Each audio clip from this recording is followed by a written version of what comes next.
এই যে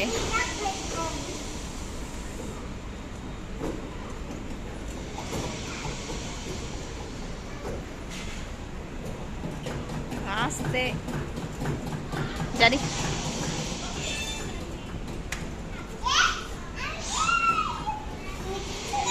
চাপ দেয় না ভাই, ভিতরে যাও, ভিতরে এইদিকে না এইদিকে না, এদিকে কয়েন দাও আর চাপ দিলে। ও তাহলে তো 300 টাকা প্যাকেট নিলেই ভালো, বুঝছো? 300 5টাই টাকা 5টাই আছে, যাও ভিতরে